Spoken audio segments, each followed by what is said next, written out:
Hi, and welcome to our podcast. I'm Sarah Dosanjh, psychotherapist and author. And I'm Stefanie Michele, certified coach and somatic practitioner. Do you ever catch yourself thinking, this is nice, too nice, like you're suspicious of your own peace of mind? Is this intuition or hypervigilance? I think it's always interesting when you and I come to a topic on what feels like completely opposite sides of the table. But I reckon because we're expecting to be on opposite sides of the table, that we'll probably end up sitting at the same side of the table. I was wondering how you're going to get out of that. Well, what side of the table did you come on? Well, because we don't know what we're titling this episode yet, but ultimately we're talking about the phenomenon of waiting for the other shoe to drop. And maybe we should talk about what that is first. Otherwise, I could say what side of the table I'm on, but if we Okay. haven't even told people what's on the table, then, you know. Yes. What is about these shoes? Actually, do you know where this phrase came from? I do you? I do. And I didn't until last night. I didn't until 10 minutes before the episode. Go on, I'll let you. I've done my analogy with the table. Well, it comes from what is it, the mid 20th century. Urban living. Urban living, like in New York City apartments and tenements, where basically I think it's still existent because when I lived in an apartment, I could hear everything that the people who lived above me were doing. But essentially, it was like when somebody was taking their shoes off, one shoe would drop. And then within a moment or two, you'd wait for the other shoe to drop because you could hear everything through the walls and the ceilings and the floors. Yes. It's anticipatory because you're like, oh, one shoe's gone. You're waiting because you know that most people wear two shoes for the second shoe. Most of the time, although I did see online, it was saying sometimes that when things are going badly, it's expecting things to get worse. But I've always thought about it as when things seem to be going well or things are okay, Mm. that you're worried it's then going to go wrong. I've Yeah, never thought of it in terms of things are bad and you're worried it can get worse. I know that hmm, people do sometimes worry about that, but the other shoe to drop to me feels more precarious than that. definitely. Yeah. Like you can't trust something. I think Yes. Google got it wrong. I don't think they're up to speed on what the society is referencing in their connotations. But this topic comes up a good amount of, Mhm. and I put it out there and you did not resonate with it. No, I don't. And I think I was thinking about it. So I was thinking, why? What is it? I think on the whole, my default level, if I'm in a emotionally regulated place, is to be optimistic. So I can be vulnerable to despair and catastrophization, but things need to already be bad. Otherwise, I just think that maybe it's a temperament thing. Maybe it's a I haven't had enough experience of it. I mean, I can remember that feeling of something going well and then not, and how crushing it is that sometimes it feels more comfortable not to get your hopes up too much. But that feels slightly different to this. Yeah. The word optimistic is interesting because I, interestingly, was like, I need to bring in pessimism into this conversation as I was preparing for it. And interestingly, I thought of the word pessimism as opposed to optimism.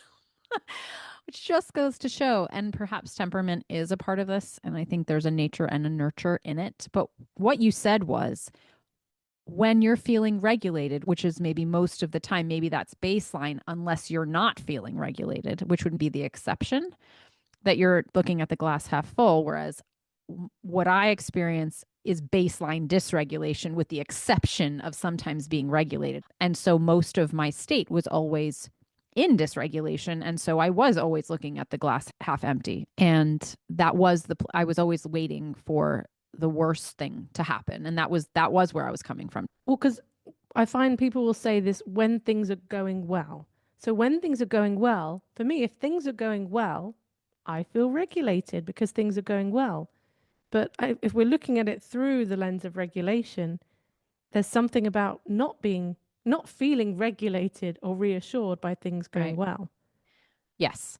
So the idea that things going well is some kind of exception. It's not a stability, right? That Hmm. the idea that we wouldn't know how to tolerate ease, because ease, perhaps historically, was followed up by tension or volatility. And again, I think that this would be true for those who are raised in volatile households, or where there was just always something to be vigilant about that could be coming around. And so if your nervous system is trained to be on the watch and to have experience with the phenomenon of other shoes dropping, like if that actually has been the experience, then you would set yourself up to predict that, and you wouldn't trust ease and stability, because the muscle memory would be that that doesn't last very long, and that you need to be prepared. And this is going to fold into the idea of control in order to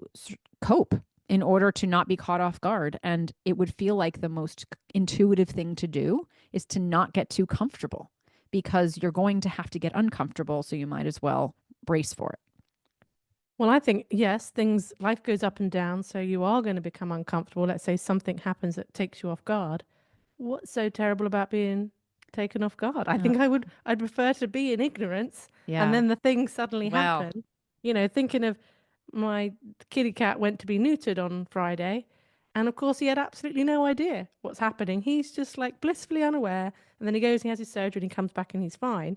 Compared to a human being who knows that they're going to have surgery, there's a whole like build up and emotional anticipation around that of course it's human and it's natural because we know that, but does it really serve us? yeah. No. And the answer is no. And the answer is that what you're talking about is a very logical, Mm-hmm. executive functioning, wise mind way of thinking about it. And that's what I'm always trying to go for. I'm like, but I think I forget who it was who said it. Is like if you worry about something and it does happen, all you've done is just worried twice, right? Like Yeah. you've not really done anything except for extended the amount of suffering. Logically totally tracks. I track that. Like, yes. It's just like impossible though. Like Mm-hmm. it's like Sure. when there's some kind of sense of I need to be aware, because what? And I guess that's the question, is why are we working against logic if we do know that it doesn't make actually any sense to worry? And we do know this. It's like people who worry or have anxiety who, get the advice, well, just stop worrying, or worrying Mm-hmm. won't help. It's like, fantastic. I know that. Like, if I could stop it, I would. What is that thing that's keeping us from being able to access that level of logic? Well, where does this show up, or where has it showed up, maybe even in the past, the most pronounced in your life, that feeling of waiting? Because I think putting this into some Yeah, context as we for our should. listeners. Well, it used to exist everywhere, and it used to exist around food. Now it doesn't. Now I can tolerate ease much more, and I've had to practice it, but not yet with health. So when if I don't have blood work come back funny, if I don't have pain somewhere, if I don't have something that causes me to want to look up the number of a specialist for too long, I'm going to start manufacturing reasons to worry about something I'm creating. I don't even want to say, I don't even necessarily think I'm creating a symptom. Sometimes I notice that symptoms arise like in my body, almost like some kind of mind body connection. But I will worry if I'm healthy for too long, that Right. I need to start worrying about where I might be sick. Could it be then in that example that the vigilance feels important because you need to worry? Because what if you miss something and then the outcome is the worst possible outcome because you Yes. missed it? So that one to me, that can tie in with the logic. Okay, health anxiety isn't all logical, but like there's a logical element to that piece. Have you had it in situations that are outside of your control? So worrying about, let's say worrying, but like waiting for the other shoe to drop with something that is nothing you can do about it. I think the same thing applies. Like, I'm worrying about things that I couldn't do anything about anyway. I'm not talking about like, oh, I might need to go, I don't know, get a preventative test about something just so that I could control it. I'm thinking already I am beyond help and I need to just go Okay. get a doctor to confirm it. There isn't control here. It is Okay. just worry. It is generalized anxiety around health. And I would experience that in any scope. So anything else that I would be worried about that even wasn't to do with health would still have some tie in to a perceived sense of control or a perceived sense of wanting to be aware of something before I'm knocked over by it. Even if I can't do anything about it, that I had some level of awareness first to prepare myself. There's something about the control of preparation. There's some false illusion here of like, if I know about it, even if I have no control over it, the knowing about it itself will buffer my emotions so that I'm not completely collapsing. It Hmm. doesn't actually occur that way, but there's some kind of feeling that you can suffer less if you emotionally prepare for it, which is Yes. true. Yes. Yes. I'm thinking now from our questions in our intro about intuition. So when could it be intuition? So my example of this would be before I was diagnosed with my pituitary tumor, they were doing investigations to try and understand why some of my blood work was out, and they did an MRI. And I knew I hadn't done research into it, so I didn't know anything about pituitary tumors. It wasn't a case of, oh, I looked at all these things and self-diagnosed. I hadn't done that at the time. But I knew when they did the MRI that there was going to be something on the MRI in my brain. I just I felt like I knew it. Again, not in a panicked worry. I mean, obviously it's a bit of a worry kind of way, but it didn't feel like an anxious thing. It just felt like a knowing. I'm like, yes, there's something in my brain, and I'm just waiting for them to confirm it. Versus when they then did surgery and they did a biopsy to see if the tumor was cancerous.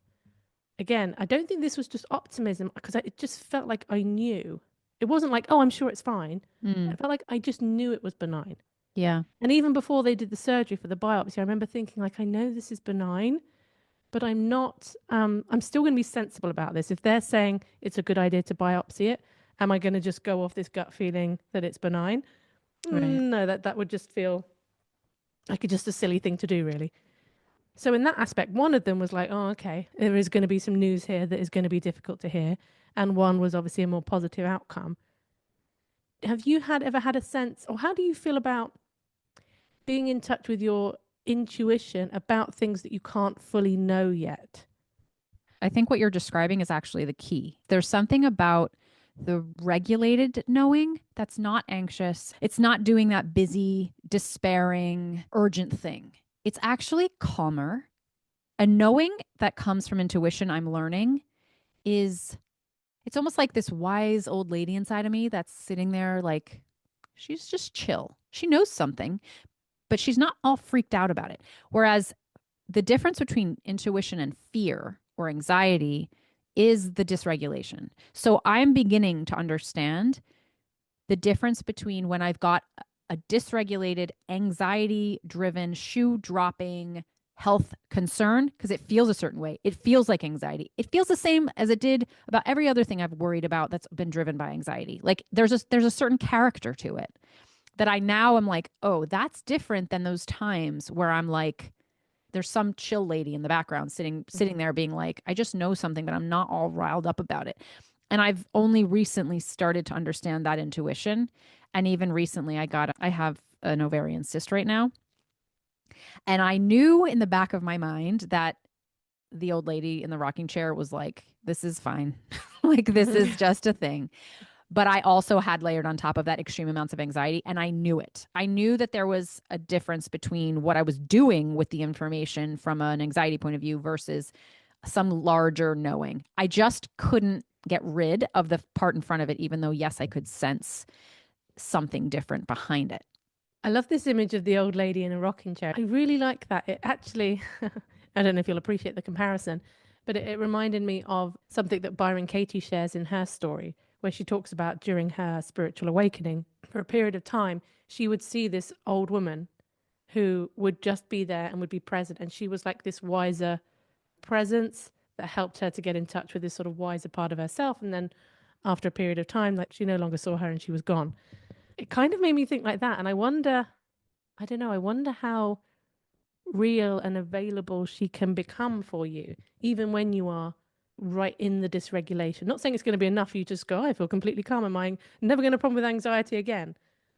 But I wonder about growing that part. Well, that's what I'm working on. And there's a certain amount of being able to trust that part. But the shoe dropping will come in here because being in a space of rocking chair lady, which by the way, I don't want to take 100% credit for because I've got a client who references her old wise self. I've got another client who references her inner mentor. That's how they see this person. I just put her in a rocking chair. But the way I have been trained and brought up is to feel that rocking chair lady makes me, I don't trust her. Could I don't she trust her enough. Hmm? could she be a little bit senile? Is that the fear? She's a little ignorant. She might be a little bit Okay. ignorant. And She's I too know relaxed. she's not watching. And I watch. That part of me has been very productive in a lot of ways. My anxiety has served me too. And I think this is why it's confusing, because I think for anybody who's anxious, there's some relationship between anxiety and wisdom. Some relationship. There's also a relationship between anxiety and the opposite of wisdom. But there's something of being aware is something I needed once. So there is a trust I have with the anxiety. I'm now learning to trust rocking chair, because what I'm gaining from rocking chair is actual availability to live. So now I'm noticing that when I'm in ease, I can be more creative. I can be more connected to other people. I can actually live the life that I'm trying to live. It's like, oh, you actually can serve me too. You're not just trying to be chill for the sake of being chill. I'm curious about two things. I'm curious about the putting her in a rocking chair, because that's the thing that your mind did. Like what a rocking chair, just as an image or whatever, means to you. And now there's almost this depersonalization of the woman. It's just calling it rocking chair. It's become this sort of like It's an object. Like, archetype. Yeah. yeah. Well, what do you make of the rocking chair part? Well, rocking chair, okay, so it's sitting back. So the fact that I'm always sitting forward in my chair, ready to get up, ready to go, is vigilance. It's anxiety, right? It's also, you know what? If somebody comes in, I'm going to get up and go, and I'm going to get out there faster than everybody else because I'm already here. Sitting To hell, back, to hell huh? with the kids, right? Let kids. No, I'm gonna be like, I can grab you all. And I have the images of doing this, by the way. Like I I actually believe you. sometimes think about it. Like, how can I gather all three of them in the middle of the night? Anyway, sitting in a rocking chair is to risk. It's to risk not being at the edge of your seat, ready to go. I guess what I'm saying is that I'm starting to value the rocking chair not as a risk, but as like there's a risk and there's a reward. So, yes, you risk not being at the edge of your seat, but you get the reward of being able to be and to be sitting back and to be supported by something else and to like drop your shoulders. And that has become equally as important to me as defense, right? So, I'm beginning to understand the value of being as much as I am defending. Mhm. That's newer, and not how we're wired, right? We're wired to value our survival over our thriving. It's funny because I had a theory in my head about why you picked a rocking chair, and Oh, I nearly said my theory first. I was like, no, no, ask Steph first. Don't try and push yours on there. And I was thinking, oh, it's a somatic thing because it's soothing. It was like it was just none of that. well, it is. But Yeah. do you know I do my YouTube videos in my rocking chair? No. Yeah. So I thought that was strange too. But Mm. I sit on the front, so I fit on the front of my chair, but I'm rocking. Oh, I like that imagery. It's both. Yeah. You Yeah. can you can have and not, you don't have to choose Yes. between it. Yes. So there's You love. could I be a like the vigilant rocking chair.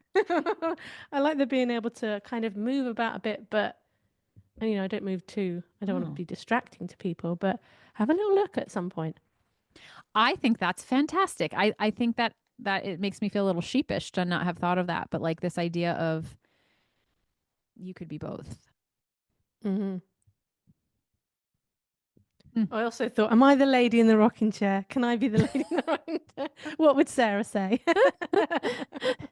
Have you ever seen the play The Woman in Black? Yes, I have. Oh, That's terrifying. that's actually what is in the back of my mind because she's an old lady in a rocking chair, but it's Yeah. not nice.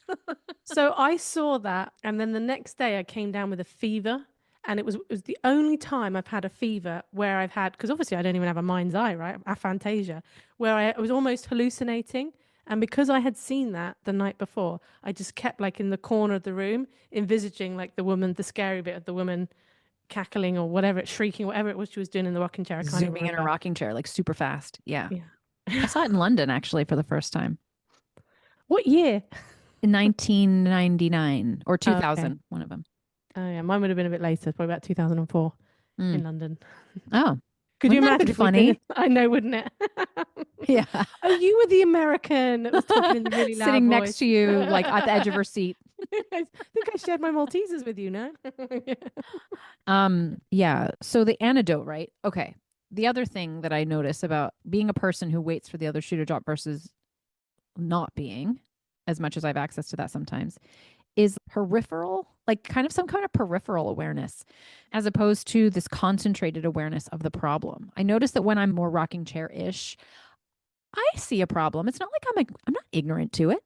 It's not like I'm not looking at something. I'm just like looking at other things too, and I'm not overlooking at it. And so that's a strategy too that I've been using to understand, like almost reverse engineering that of like, what if I look around at other things too and I allow myself to be distracted rather than assuming that I need to be hyper focused on this one thing because I know that that's the experience of the anxiety. That's what the anxiety does, Mm-hmm. as a tool. Yeah. Do you think that this, let's call it syndrome, waiting for the other shoe to drop syndrome, do you think that it needs to come from a place of anxiety? Could it come, I'm just curious whether it could come from somewhere else, or is this, I don't know, could it come from, it may not be anxiety, but I don't know, maybe being burned too many times. You know, like, I don't know if you've been in a relationship and you've been cheated on by a couple of different partners, and then you get with somebody, and actually this person's Yeah. really genuine, and you can see they're really genuine, but there's a part of you that can't quite trust it. Maybe there's something about trust here that doesn't always have Trust. to come from an anxious place, but a mistrust in situations, people, or life. Well, to be fair, I think that anxiety is born of too many breaches of trust. I think that's what anxiety is a symptom of. So I don't think you need to be an anxious type, but I do think there's some relationship between learning that something can't be trusted and then proceeding to not trust it. Mm-hmm. I don't think it's necessarily just a pathology of the mind. I think it's rooted in something. Yeah, exactly. Yeah, Yeah. I would agree. And also, like, I don't know, I'm really curious about physiological triggers as well, because a friend's aunt was really struggling with insomnia. What she was describing was like anxiety. She was just full of adrenaline, pacing up and down, barely able to sleep for more than half an hour, something like that. Goes to the doctor. The doctor's like, "Well, go and have some therapy." Well, this is an Indian lady in her late 70s who, like, therapy is just not something that's ever been on her radar. It's just not how she sees the world. She goes to therapy and she's exploring this, that, and the other. And it comes out in therapy when the therapist was asking her about it that this had started after she'd had a kidney operation. And so the theory then went that actually this was an adrenal problem, like a Mm, physiological triggering of the adrenal glands. yeah. Now, I appreciate that's quite an extreme example. We're talking about a reaction after surgery. But I think as well, because like that anxiety, hypervigilance feeling is so biological, I'm always curious, I think, just because of my hormonal stuff and knowing the Yeah. effects of that, when there can be times that there is some kind of Yeah. physiological. There was a trauma, if you think about it, like there was a surgical trauma Right. that triggered that, also like a physical trauma. I don't know. Could it be? I've also had clients say to me that they were anxious since they were babies Yes. But I think as that could be well. epigenetic as well. I do. I'm not discounting the role of physiology Yeah. alone. I obviously I do stand behind that to a degree. Just don't think it's always that. No. Um, Agreed. Agreed.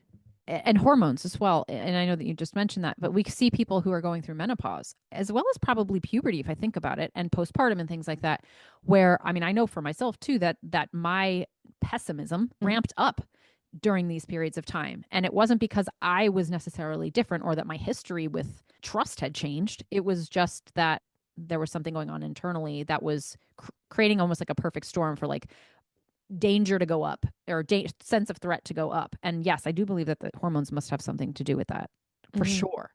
Mhm. I'm curious more though about you because when we talked about this episode and you said I don't really relate to that, so I don't know if it would be a good episode, and I kept plugging for it because I was like, well, I think that that's interesting because as a person who has had to work harder to not do this, I'm very interested in like what enables a person, how you think naturally almost when it comes to being able to tolerate peace.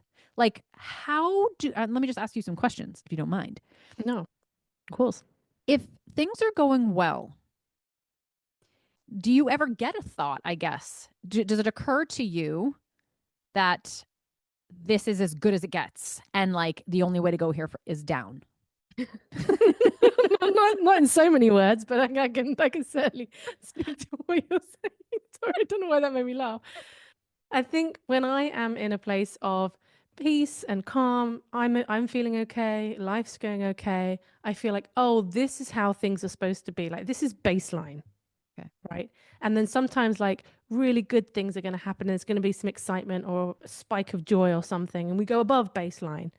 And then of course, crappy times happen or low mood or whatever it might be, and we drop below it as Yeah. well. But I guess maybe it's the hedonic treadmill to some Yep. degree here. Sounds like And it. this was another reason why I was hesitant about talking about it, because if I could say, "Oh yeah, I used to feel like that all the time, and this is how I've worked through it and I've come out the other side," and I could talk about what I'd done to not have this feeling like the other shoe is about to drop, then that would be of value. But I think it's potentially quite irritating for people to just hear someone go like, "I just think everything's No, okay." it's not. At least I'll speak for myself. It's not. And the reason why is because it means I'm not doing something wrong. It means that you might just have a predisposition to something that I don't have access to. And I couldn't have controlled that. Whether that's a nature or nurture thing, clearly what you said is the baseline is that this is how things are supposed to be. And where that is ease and peace. My Hmm. baseline of where things are supposed to be isn't that. So to me, that really in my bones does not feel like something I'm doing. It just feels like a place I come from. Hmm. And that's helpful to me to be like, okay, then you have a different access point. It's almost like a privilege. Like you have some Yes. kind of privilege that I just don't. That means that that's not my fault. And that helps me actually. It's annoying Yeah. like in some ways, but Sure. it's also more helpful than that. So I think that is why it's helpful. And I guess it calls up the question of like why are some of us why are some of us assuming that what the way it's supposed to be is easy versus, and I don't mean easy, but like Hmm. versus not. And I suppose that could have to do with trauma, but also predisposition and a trait. But the downside is I feel like I have a lower tolerance for when things aren't going well, and Okay. for when I do feel low, or as we were talking about earlier today, kind of in a bit of a stage where I'm just feeling very tired and lacking in energy. There's such a resistance to Mm. accepting that. I have to work on accepting that, because Ah, actually when I battle with it, it just keeps me there even longer. yeah. Well, that's interesting because our conversation earlier in our other podcast was I welcome collapse and feel like I need some collapse to restore. Hmm. And you're like, Yes. no. No, And it's I not want, supposed to be like right. that. And I'm like, it's supposed to be like that. I Yeah. need to touch base with collapse. This is where No, thank things you. the origin story of everything. Yeah. So, I guess that's important also to note the pros and cons. Yeah. Yeah. Like Yeah. it's not Yeah. all bad on the negativity side of the fence. Um, but it does preclude ease in many ways. Hmm. I would like to talk about peace, Yeah. because I know when you and I first started podcasting together 4 years ago and I spoke about peace, I remember you saying at that time, I don't trust peace. You didn't relate to this word peace. And it almost feels like this is kind of within the context of what we're talking about here when we're talking about peace. And then later on, you've moved into the world of regulation, and your word being regulated is probably close to what I'm calling peace. So, if when you are just feeling regulated, Yeah. is there that feeling like, oh, the other shoe's going to drop because I can't stay regulated for very long? Something's Yeah. going to throw me out of it. How do you feel about this concept of, because I actually have a philosophical view that I believe our natural state is peace. And I think everything It's a else gets in the way. spiritual. I think it's a Yes. spiritual view. Yes. Um, And yes. philosophical. Yeah. Okay, sorry. I didn't mean to No, that's categorize. okay. Um, I just sometimes like I wince at the yeah. word spiritual because of Okay. all the other connotations. But yes, it is spiritual and philosophical. Like And our true state is love and yeah, purity and innocence kind of thing. I yes, when I'm regulated, I can look at the same exact scenario and be like, it's fine. I can be in my rocking chair 100%. And not get pulled out of it. I think the key here is that I used to live 95% of my life in dysregulation. And now I have much more access to regulation. I would say I'm regulated. I don't want to give it a percentage, but like because the much other shoe will drop if you the do. shoe might drop. Um, no, that's actually not even why. Like I think I'm more like 50-50. And because of that, I know I'm when I'm regulated, I'm like Like it doesn't make sense to me. I get it. I'm like, oh, I know how I think when I'm in that other space, but that's not, I almost have more of a clarity. It's like, that's not, I don't need to worry about that. There's nothing you can do about that. It goes back to the beginning of this episode. It's like, there's nothing you can do about it anyway. You're going to suffer twice. All of that makes perfect sense to me, and I can apply it because I'm in a part of the brain that can, because that's what regulation is. Maybe we say part of the nervous system. Like there's part of us that has access to something that when you're dysregulated, you just don't have access to. And because I live more in a regulated way now, yes, I can subscribe to that much more. But when I'm dysregulated, I can't find it. I know it's there now, but I Mm-hmm. don't know how to get to it. But when you are regulated, there's still a little something that's kind of like the other shoe's going to drop at some point or not. No. I know it, but I don't care. Like I'm not worried about it. It's like, Yeah. yeah, it might come and I Yeah. recognize that, but I don't attach to it. So then when things are going well, you don't have this waiting for the other shoe Not to drop anymore. moment. Not anymore, Okay. except with health. Health will immediately dysregulate Oh, me. yes. But Yes. Yes. now I have much more tolerance for peace and regulation. Yes. Yeah, it's changed. Yeah. Yeah. And do you know how? How? By practicing. Seriously. I've had to practice tolerating the discomfort of it because it used to make me want to crawl out of my skin. I used to feel when I would feel good, I would like scramble. And I now intentionally, through the work of somatic therapy, I with my therapist, I have practiced how to stretch out, how to stay longer in that space. And I've began to trust it more the longer I practice that. And it's taken me, it's maybe even more than 3 years now that I've been doing that. Do you remember I said to you soon after, probably quite soon after I moved into my flat, which would have been in October last year? I said that I had this fear because I was feeling so settled in my flat. Yeah. I had this fear that every day was going to merge into the same and I was never going to do anything new. And like this is just it now for the rest of my life. I'm just going to see out my years like this. I'm feeling that. Like it's coming true. Yes. Oh, you should And have worried about it harder. it's interesting. It's interesting because I have a couple of close friends of mine that are going through crisis in their lives. They're going through some pretty horrible things to go through. And I'm a source of support for them, which I'm very happy and very comfortable doing. And I look at my life where nothing's happening. Nothing's happening. And it's not, it's like I don't want the kind of crisis that they've got going on. And I feel nervous even putting this out into the world in case like the universe hears and goes like, oh, would you like You're some waiting for problems a to deal shoe with? to drop. Wanting, not waiting. It's not like, oh, something's going to happen. It's almost like I want something to You're looking for happen. stimulation. Yes. I'm feeling destimulated, unstimulated. Because there was always before, because, just for listeners, I bought my first home in October. Prior to that, I'd always rented. And so in my life, I think I worked out I've lived at 14 or 15 different addresses. I've moved around a lot. And there's always been a sense in my life of, I don't know what the next thing's going to be. I don't know where I'm going to be living next. And there's something about that that brings a Oh, certain level of peril is too strong a word, but like a sense of like, oh, I don't know. And sometimes there's a bit of stress that comes with that. And now it's not there. I'm just going to sit in this flat yeah. for the next few decades, and this flat's going to crumble around me. I'm going to crumble. My body's going to crumble. My cats are going to die, and that's my life. Then you're not different than me. Like what I, but I you're, told you we'd end up on the same side of the see, table. Come on. you are so smart because Thank you. because listen, Hmm. to look at this through the lens of stimulation is real, I think, like a little bit, because your stimulation as far as safety has come, or your sense of safety maybe has come from the stimulation of like doing, moving, hopping, right? Like an action, to your admission, is like engagement is your Hmm. stimulation. Whereas mine is more emotional. Like my stimulation that I got used to at a young age was more like emotional, like hyper, like volatility emotionally.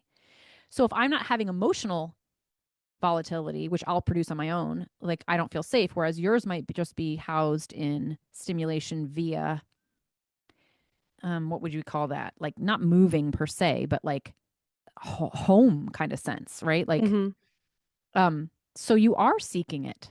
Like when you're not being stimulated in that particular value system of yours that you learned to associate with safety, you are now seeking that there, whereas I would seek it through emotional dysregulation.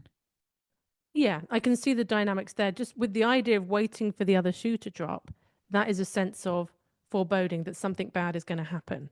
Yeah, if the But I stimulus don't doesn't think that. come. I'm just thinking Oh, that not I want some. There's a part of me that's going like, give me something, give me a problem to yeah. deal with. Like that. That's different from like it'll probably never come. I'm not waiting for it to come. I'm going like, You want it what to am I come, but I don't know doing? that that's different. I think that people who are waiting for it to come do kind of want it to come. We But I need it. don't think it will come. Waiting for the other shoe to drop is like it's inevitable that it's going to drop, right? That's what the analogy is. One shoe drops, you're just waiting. It's just a case of when. It doesn't feel like that. It feels like this could genuinely be my life now. Nothing Oh, interesting like ever the other happens shoe's not again. going to drop. Yes, where's the other shoe? I think I live above a Somebody one-legged dropped one shoe and person. didn't drop the other one, and you are just like, oh my God, the cycle will never complete. Yeah. Can I ask you a question though? Did Yes. you feel this a month ago? Yes, I think I felt this Did. for a while. Okay. Yeah. Okay. Yeah. Yeah. It's like life feels like it's slowing down and I want it to speed up. Not in time, I don't mean time wise, as in like I want it to go Mm-hmm. quicker, but the speed of things in life is What slowing what's down. different now than it was 2 years ago or 3 years ago when you weren't feeling this way? Well, I had more projects or things to be focused on. So, I went nomading for a bit. I went to New York, I went to India, and then I was figuring out where to live, and then I did a house sit Okay. over here, and then what I mean, there's always been like the Projects. next thing Yeah. that I'm doing or planning. I don't have that. I think my work has been very similar for a while, as in like my business structure in terms of clients. I want to carry on doing it as I'm doing it now. But I think, well, I say that, but we've set up a new Well, podcast. that's what I was going to say. I'm Right. talking about Like, doing these new workshops. Like there right, is new right. things. Maybe it's Why a does it? call. Like, is it always pathological? Is it intuition or hypervigilance? Like, is this potentially some kind of intuition that's saying, I need some change? Yes, I I think so. always need change, and now you're not Yes. finding it through travel anymore, so you need it maybe somewhere else. Is Mhm. it a call to action? Yeah, I think so. But then I'm so tired, Steph. Well, is it maybe not a call to action? No, Like, it's a is it call a to call to action. tolerance? I don't know. The call is coming from inside the flat. I don't get any calls from outside this place anymore. Everything, my life is in this flat. And I love this flat. And I I love being know. here as You have your well. cats. Like it's very, I there's part of me that's very content and there's part of me that is discontent with being content. I wonder if I'm curious about like what is on the other side of tolerating it. My mind went to peace. Oh, Where would your mind go? just based on, I don't know if we want to bring it in. It's because in the last podcast when you had tears in your eyes, Mm-hmm. and I wondered if that was like, I call it the wall, where it's like Mm-hmm. there's a lot of resistance about something, and then it turns into confusion. We don't know anything, and that's the Mm-hmm. wall to me. And then when I usually on the other side of the wall is for me a complete like breakdown of sadness, and then I have a lot of clarity Yes. and a lot more tolerance too. Yes. And when I felt that earlier, I thought, oh, when the podcast record finishes, I'm going to try and have a good cry because I feel like I need a good cry. I don't really know what I'm crying about, but I Yeah, feel like I need a you wouldn't, cry. Yeah. but wonder if you'll find the shoe there. You're determined. I'm telling you, I live above a one-legged man. There's only one shoe. Well, I think we've left listeners with more questions than answers. That's how we, That's what we do that's our here. thing. Yeah, it's our thing Yeah. now. No pressure on us anymore. Yeah. Instead of like, what are your takeaways? It's like, so what things are you now confused about? How am I going to go ruminate for the rest of the afternoon? Yeah. Okay. Well, listeners, if you have any thoughts or wisdom to share, pop it below if you're watching on YouTube. And if you're not, just leave us a rating and review. Yes. And if you're, because we've alluded to our other podcast a couple of times, we might have new listeners who are not aware of it. Our other podcast is Life After Diets. If you struggle with food or body image stuff, then we have over 200 episodes over there for you. Yeah. More of this magic. Yeah. These questions and answers and questions. Yeah. See you. See you. See you next time. Bye, everybody. Bye.